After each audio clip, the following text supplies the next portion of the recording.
ठीक है। अगर पोएं तव्हांखे 4 सालनि में तव्हांखे इनडायरेक्टली उहो पीपल्स पार्टी जे नाले थो चवे, ठीकु आहे, त मथे उन्हनि खे इन्हनि असांखे कमु न करणु ॾिना। पोएं 4 सालनि में तव्हांखे कमु करणु न ॾिना विया आहिनि। मिसाल हिकिड़ो त हिनमहिल हुकूमत कंहिंजी आहे, हींअर तव्हां माण्हुनि जे दर दर ते वञो था त भाउ ठीकु आहे, पोएं 4 सालनि में न कमु करणु आहे त हींअर तव्हां कहिड़ा छा कंदव, तव्हां हींअर अॻिते अची तव्हां छा कंदव?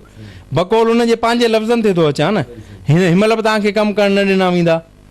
इहो अहिड़ी का बि ॻाल्हि कोन्हे। पीपल्स पार्टी हिननि खे पंहिंजा फंड मिलिया, जेकी बजट आहे टाउन जी उहा मिली, हिन सॼी करप्शन कई आहे।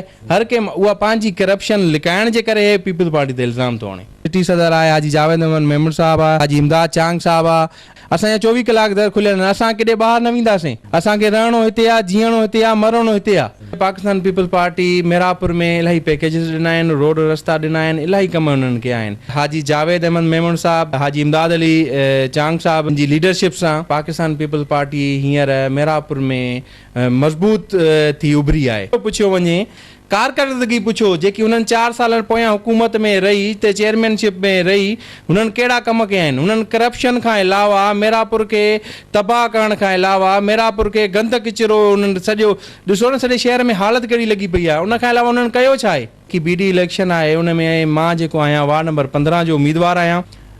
असां लास्ट टाइम असां हिते आज़ाद हैसियत सां बि खटिया आहियूं। टाउन जे तरफ़ां हटी करे बि असां पंहिंजा कमु करायासीं वार्ड में।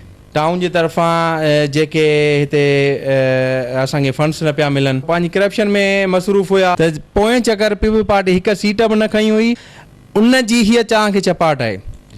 पहिरीं जेकी हीअ पीपल्स पार्टी तव्हांखे कामयाबी लॻी आहे, इहे तव्हां होशियारु थी वञो त हिन चकर इंशाअल्लाह ताला 16 वार्ड जी जेको असांखे बिना मुक़ाबले कामयाबु थिया आहियूं, त इंशाअल्लाह ताला इहा 16 वार्ड जी कामयाबी 16 ई वार्ड जेके मिरापुर में आहिनि उहे इंशाअल्लाह ताला हिन चकर असां क्लीन स्वीप करे पीपल पार्टी खे आणींदासीं। इक़्तिदार में हिते चेयरमैनशिप में रही चुका हुया ॿिए पुराणा, उन्हनि खां माण्हू बेज़ार आहिनि। उन्हनि को बि कमु न कराया आहिनि। कंहिंजा बि हो कमु त परे जी ॻाल्हि, हो मिलण लाइ राज़ी न आहिनि माण्हुनि सां। सिटी सदर आहे हाजी जावेद अहमद मेमण साहब आहे, हाजी इमदाद चांग साहब आहे। असांजा दर खुलिया पिया आहिनि। असांजा 24 कलाक दर खुलियल आहिनि। असां किथे ॿाहिरि न वेंदासीं। असांखे रहणो हिते आहे, जीअणो हिते आहे, मरणो हिते आहे। फारूक खान चवण आहे त मां मुंहिंजे ख़िलाफ़ु हाई कोर्ट में केस थिया, नेब में केस थिया, पर अञा ताईं को बि केस मूं ते ज़ाहिर न सघियो ऐं जेके करप्शन जा इल्ज़ाम आहिनि उहे मुख़ालिफ़ बेबुनियाद हणी रहिया आहिनि। बिस्मिल्लाहिर्रहमानिर्रहीम। अस्सलाम वालेकुम नाज़रीन, मां आहियां नवाज़ सोलंकी, पंहिंजे प्रोग्राम हिकु ॾींहुं बि नवाज़ सोलंकी सां गॾु। जीअं त असां इलेक्शन 2022 जे सिलसिले में जेको उमेदवारनि जो प्रोग्राम शुरू कयो आहे, उन में असां मुख़्तलिफ़ उमेदवारनि इंटरव्यू करे चुका आहियूं। अॼु असां जंहिं शख़्स ते इंटरव्यू कयूं था उहो कंहिं तारीफ़ जो मोहताज न आहे। एडवोकेट नईम मोहम्मद वदन पोटर, जेको पाकिस्तान पीपल्स पार्टी जो डिप्टी जनरल सेक्रेटरी ऐं वार्ड नंबर 15 मिरापुर जो उमेदवार आहे। अचो त साणुसि इलेक्शन बाबति वीचार वंडियूं त हुननि जा कहिड़ा वीचार आहिनि ऐं इलेक्शन में अवाम खे कहिड़े रिलीफ ॾियण लाइ कहिड़ियूं कोशिशूं कंदा। अस्सलाम वालेकुम। वालेकुम अस्सलाम। सभ खां पहिरियां त तव्हांजी महिरबानी, तव्हांजी टीम जी महिरबानी जेके असां वटि हली आया आहियो असांजो मौक़िफ़ ॿुधणु। उन खां पोइ जीअं तव्हां ॻाल्हियूं कयूं त इलेक्शन BD इलेक्शन जो टाइम आहे ऐं हिनमहिल हर पार्टी, हर सियासी पार्टी ऐं जेके आज़ादु उम्मीदवार आहिनि उहे बि पंहिंजी वर्क में मसरूफ़ आहिनि। ऐं उन खां पोइ असां जंहिं पार्टीअ सां हींअर आहियूं उहा आहे पाकिस्तान पीपल्स पार्टी। ऐं पाकिस्तान पीपल्स पार्टी तव्हांखे ख़बर आहे त सियासी पार्टियुनि में हूअ हिकु पंहिंजो अलॻि हिकिड़ो नालो रखे थी। उन सां गॾोगॾु पाकिस्तान पीपल्स पार्टी मिरापुर में उन्हनि जो चेयरमैन थिए। मिरापुर जी आवाम उन्हनि खे हिकिड़ो मौक़ो ई न ॾिनो आहे त का कारकर्दगी पंहिंजी ॾेखारे। उन खां पोइ बि पाकिस्तान पीपल्स पार्टी मिरापुर में इलाही पैकेजिस ॾिना आहिनि, रोड रस्ता ॾिना आहिनि, इलाही कम उन्हनि कया आहिनि। हाणे इंशाअल्लाह ताला हाजी जावेद अहमद मेमण साहब, हाजी इमदाद अली चांग साहब जिन जी लीडरशिप सां ही जेकी पाकिस्तान पीपल्स पार्टी हींअर मिरापुर में मज़बूत थी उभरी आहे। उन खां पोइ मुख़ालिफ़ जेके बि ॻाल्हियूं कनि पिया था, तव्हां सभिनि जे साम्हूं आहिनि, सभिनि खे ख़बर आहे त कहिड़ियूं कहिड़ियूं ॻाल्हियूं उहो कनि पिया था, माण्हुनि खे बरगलाइनि पिया था। मां उन्हनि खे इहो ई चवंदुमि त जेके मुख़ालिफ़ इहे ॻाल्हियूं कनि पिया था त उन्हनि खे इहो पुछियो वञे त तव्हां हीअ प्रोपेगेंडा छॾियो, हीअ जेके तव्हां माण्हुनि जा ज़हन ख़राबु कयो था उन्हनि खे छॾियो। आवाम खे इहो चवंदुमि त उन्हनि खां पंहिंजी कारकर्दगी पुछो जेकी उन्हनि 4 साल पोयां हुकूमत में रही ते चेयरमैनशिप में रही उन्हनि कहिड़ा कम कया आहिनि। उन्हनि करप्शन खां अलावा मीरापुर खे तबाह करण खां अलावा मीरापुर खे गंद किचिरो उन्हनि सॼो ॾिसो न सॼे शहर में हालत कहिड़ी लॻी पई आहे। उन खां अलावा उन्हनि कयो छा आहे? इंशा अल्लाह ताला हींअर जेकी BD इलेक्शन आहे उन में मां जेको आहियां वार्ड नंबर 15 जो उम्मीदवार आहियां। असां लास्ट टाइम असां हिते आज़ादु हैसियत सां बि खटिया आहियूं। उन खां अलावा टाउन जे तरफ़ां हटी करे बि असां पंहिंजा कमु करायासीं वार्ड में। टाउन जे तरफ़ां जेके हिते असांखे फंड्स न पिया मिलनि छो जो हो पंहिंजियूं ॻाल्हियूं कनि पिया, हो पंहिंजी करप्शन में मसरूफ़ हुया। हुननि खे टाइम न हुयो त को ॿिए कंहिं वार्ड ते कंहिं शइ ते क्या नज़र विझूं। उन खां पोइ बि असां पंहिंजे में भरा विझराया। घिटियूं इलाहियूं हुयूं जेके नालियूं सही न हुयूं उन्हनि खे सेट करायोसीं। इलाही जेके हुया जंपर हुया जेके ब्रेक जंपर उहे सही न हुया उन्हनि खे बि सेट करायोसीं। उन खां अलावा जेके बि पाड़े वारनि जा मसइला हुया उहे असां कोशिशि पंहिंजी पूरी कई त असां पंहिंजा उहे हल कयूं। नहीं साहब, पाकिस्तान पीपल्स पार्टी पोएं इलेक्शन में 0 रिज़ल्ट आउट हासिल करे चुकी 2015 में। जंहिंखां पोइ हिन दफ़े जेका तव्हांखे पहिरीं कामयाबी मिली आहे वार्ड नंबर 16 में काज़ी अलीमन साहब मुक़ामी क़यादत जे माना कोशिशुनि सां इहो कामयाबी हासिल कया बिना मुक़ाबले। उन कामयाबी खे अवां पाकिस्तान पीपल्स पार्टी लाइ केतिरी ताक़तवर सम्झो था? सभ खां पहिरियां त मां मुबारकबाद पेश कयां थो पाकिस्तान पीपल पार्टी जे तालके जी जेकी लीडरशिप आहे सभिनीनि खे उन्हनि खे मां मुबारकबाद पेश कयां थो त इहा ऐं ॿियो मुखालफ़ जेकी आहिनि उन्हनि खे मां इहो ॿुधाइणु चाहियां थो त पोएं चकर पीपल पार्टी हिकु सीट बि न खई हुई। उन जी हीअ तव्हांखे चपाट आहे। पहिरीं जेकी इहा पीपल पार्टी तव्हांखे कामयाबी लॻी आहे इहे तव्हां होशियारु थी वञो त हिन चकर इंशा अल्लाह ताला 16 वार्ड जी जेको असांखे बिना मुक़ाबले कामयाबु थिया आहियूं त इंशा अल्लाह ताला इहा 16 वार्ड जी कामयाबी 16 ई वार्ड जेके मीरापुर में आहिनि उहे इंशा अल्लाह ताला हिन चकर असां क्लीन स्वीप करे पीपल पार्टी खे आणाईंदासीं ऐं इंशा अल्लाह ताला मीरापुर जी आवाम बि इहा ॾिसंदी त पोइ तरक़ी कीअं थी थिए। नईम साहब, तव्हां इलेक्शन कैंपेन में मसरूफ़ आहियो गुज़िरियल 1.5 हफ़्ते खां वठी।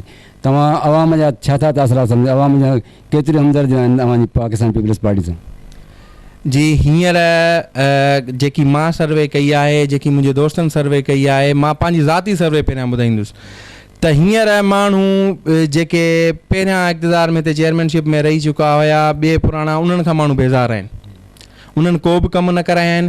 कंहिंजा बि हो कमु त परे जी ॻाल्हि हो मिलण लाइ राज़ी न आहिनि माण्हुनि सां, उहो मिलण जे लाइ राज़ी न आहिनि। हींअर इंशा अल्लाह ताला असांजो सिटी सदर आहे हाजी जावेद अहमद मेमर साहिबु आहे, हाजी इमदाद चांग साहिबु आहे, असांजा दर खुलिया पिया आहिनि। असांजा 24 कलाक दर खुलियल आहिनि। असां केॾे ॿाहिरि न वेंदासीं। असांखे रहणो हिते आहे, जीअणो हिते आहे, मरणो हिते आहे।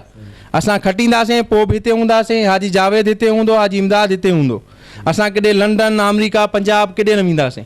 असां हिते ई आहियूं। इंशा अल्लाह ताला माण्हू बि इहो ई चाहिनि था त ठीकु आहे के कम थींदा आहिनि के कम न बि थींदा आहिनि पर माण्हुनि सां मेल जोल त हुजे, माण्हुनि जूं ॻाल्हियूं त ॿुधियूं वञनि, माण्हुनि सां मसइलनि में ॾुखनि में सुखनि में उन्हनि सां शरीक त थीजे। इंशा अल्लाह माण्हू हींअर जेके बि आहिनि तक़रीबन पीपल पार्टी ॾांहुं आहिनि। इंशा अल्लाह ताला पीपल पार्टी जो हिन चकर असां चेयरमैन कराईंदासीं ऐं सॼी मीरापुर ॾिसंदी त मीरापुर में कहिड़ा कहिड़ा कम थियनि था, मीरापुर खे कहिड़ी कहिड़ी तरक़ी मिले थी। नईम साहब, अॻूणे chairman town committee Mirapur Farooq Aman Khan Lodhi चवणु आहे त मूंखे जेका मां जेको टेन्योर गुज़िरियो मुंहिंजो 4 साल उन में मूंखे कम में रुकावट विधी वियूं। माना गवर्नमेंट जे लिहाज़ सां मुंहिंजा जेके बि कमकार हुया मथे उहे रुकराया विया, मूंखे मुदाख़लत कई वई जंहिंजे करे मूंखे हिननि माना सही नमूने सां कमु करण मां शहर खे उहे कम न कराए ॾेई सघियो जेके मूंखे करणु घुरिबा।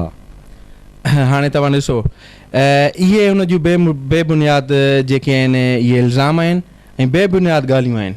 हाणे थोरी तव्हां इहा ॻाल्हि सम्झियो, ठीकु आहे। अगरि पोएं तव्हांखे 4 सालनि में तव्हांखे इनडायरेक्टली उहो पीपल पार्टी जे नाले थो चवे, ठीकु आहे, त मथे उन्हनि खे इन्हनि असांखे कमु न करणु ॾिना। पोएं 4 सालनि में तव्हांखे कमु करणु न ॾिना विया आहिनि। मिसाल हिकिड़ो त हिनमहिल हुकूमत कंहिंजी आहे, हींअर तव्हां माण्हुनि जे दर दर ते वञो था त भाउ ठीकु आहे पोएं 4 सालनि में न कमु करणु आहे त हींअर तव्हां कहिड़ा छा कंदव, तव्हां हींअर अॻिते अची तव्हां छा कंदव? बकौल उन जे पंहिंजे लफ़्ज़नि ते थो अचां न, हिनमहिल बि तव्हांखे कमु करणु न ॾिना वेंदा। इहो अहिड़ी का बि ॻाल्हि कोन्हे। पीपल्स पार्टी हिननि खे पंहिंजा फंड मिलिया, जेकी बजट आहे टाउन जी उहा मिली, हिन सॼी करप्शन कई आहे। हर कंहिं उहा पंहिंजी करप्शन लिकाइण जे करे पीपल्स पार्टी ते इल्ज़ाम थो आणे। फारूक खान चवण त मां मुंहिंजे ख़िलाफ़ु हाई कोर्ट में केस थिया, नेब में केस थिया, पर अञा ताईं को बि केस मूं ते ज़ाहिर न सघियो ऐं जेके करप्शन जा इल्ज़ाम आहिनि उहे मुखालिफ़ बेबुनियाद हणी रहिया आहिनि।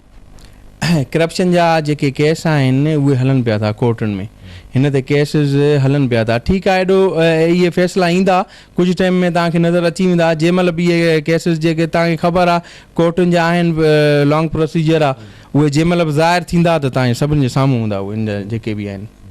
अव्हां जे वार्ड तव्हां 15 वार्ड में उम्मीदवार आहियो, ठीकु आहे, उन में केतिरा ई मसइला आहिनि छो जो माज़ी में इन्हनि वार्डनि खे नज़रअंदाज़ कयो वियो आहे। जेकॾहिं तव्हां कामयाबु थी वियो त उनखे तव्हां कहिड़ी रीति उन्हनि रिलीफ हासिल ॾींदो आवाम खे ऐं उन इलाइक़े में तव्हां कहिड़ा तरीक़े जा कमु कराईंदो? सभ खां पहिरियां त जे मां पंहिंजे वार्ड ते अचां त असांजे वार्ड में हिकिड़ो त पाणी जो मसइलो आहे। पाणी पीअण वारो पाणी जो फिल्टर हिकिड़ो लॻल आहे, उहो साबका चेयरमैन जी नाक़िस कारकर्दगी करे उहो बंदि पियो आहे।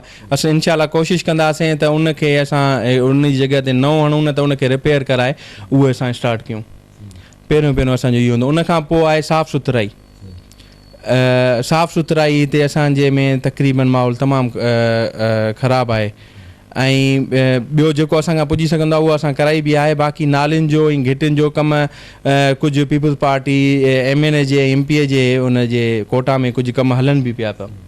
हिननि पोइ बि कुझु न करायो। उहे कुझु इंशाअल्लाह ताला घिटियूं बि इहे जेके आहिनि उहे बि जेके काउंसलरनि जा पावर आहिनि जेके उन्हनि में त इहे इंशाअल्लाह ताला असां उहे कराईंदासीं। नईम साहिबु, तव्हां पंहिंजे आवाम खे वोटर जेके तव्हांजा आहिनि उन्हनि जे लाइ कहिड़ो पैगाम ॾींदो? इंशाअल्लाह तव्हां असांजी जेकी सपोर्ट कयो, इंशाअल्लाह त असां तव्हां सां हूअं बि असां हिननि सां पंहिंजे वोटरनि सां गॾु आहियूं। असां सिर्फ़ु इहो मां हिन इलेक्शन जे करे उन्हनि खे नथो चवां त असां तव्हां सां ॾुख सुख में कमु हूंदा, हूअं बि असां गॾु हूंदा आहियूं। असां पंहिंजे वोटरनि सां ॾुख हुजे सुख हुजे ॾींहुं हुजे राति हुजे, असां इहो न चवंदासीं, माण्हू पाण चवंदा। ऐं ॿी ॻाल्हि इहा त हलो ठीकु आहे, माण्हू इलाही ॻाल्हियूं बि कनि था असांजे मुखालिफ़ जेके आहिनि त बाबा हिननि खे लालच आहे या कहिड़ी शइ आहे, त असांखे का बि लालच कान्हे। शुक्र आहे असांखे हाजी जावेद खे, हाजी इमदाद चांद खे असां सुकून में AC में वेही असां घर में सुम्ही सघूं था, असांजो घर हले थो। शुक्र आहे, हर कंहिंखे ख़बर आहे असां वटि गंज आहे, असांखे कंहिं शइ जी लालच कोन्हे। जंहिं महिल असां दरनि खां पंहिंजे घरनि खां ॿाहिरि निकिरूं था त असां पंहिंजे पाड़े वारनि खे या असांजा जेके हुते ग़रीब आवाम आहे उन्हनि जा रोड रस्ता उन्हनि जा मसइला ॾिसी असांखे दिली ॾुख थो पहुचे। इन्हनि ॾुखनि जे करे ई असां ॿाहिरि निकिता आहियूं। इन्हनि ॾुखनि जे करे ई असां हुसन में वेही ॿाहिरि निकिरी असां उन्हनि जा मसइला हल करण जे लाइ ॿाहिरि निकिता आहियूं। असांखे का पंहिंजी ज़ाती लालच कोन्हे। इंशाअल्लाह ताला असां मां पंहिंजी आवाम खे इहो ई चवंदुमि त जंहिंखे बि वोट ॾियो सोचे सम्झी ॾिजो। मां हक़दारु आहियां, मूंखे ॾियो। मूंखां वधीक ॿियो को तव्हांजी नज़र में आहे तव्हां उनखे ॾियो। इंशाअल्लाह ताला अगरि तव्हां पीपल्स पार्टी खे ॾींदो त मां तव्हांखे यकीन थो ॾियारियां त पीपल्स पार्टी हिते मिरापुर में कमु कराईंदी। इंशाअल्लाह ताला तव्हां ॾिसंदव मिरापुर जा रोड ॾिसंदव, मिरापुर जी सफ़ाइयूं ॾिसंदव, मिरापुर जो जहिड़े बि हिसाब सां मिरापुर पोइते आहे, इंशाअल्लाह ताला उहे तव्हां पाण इम्प्रूवमेंट तव्हांखे नज़र ईंदी।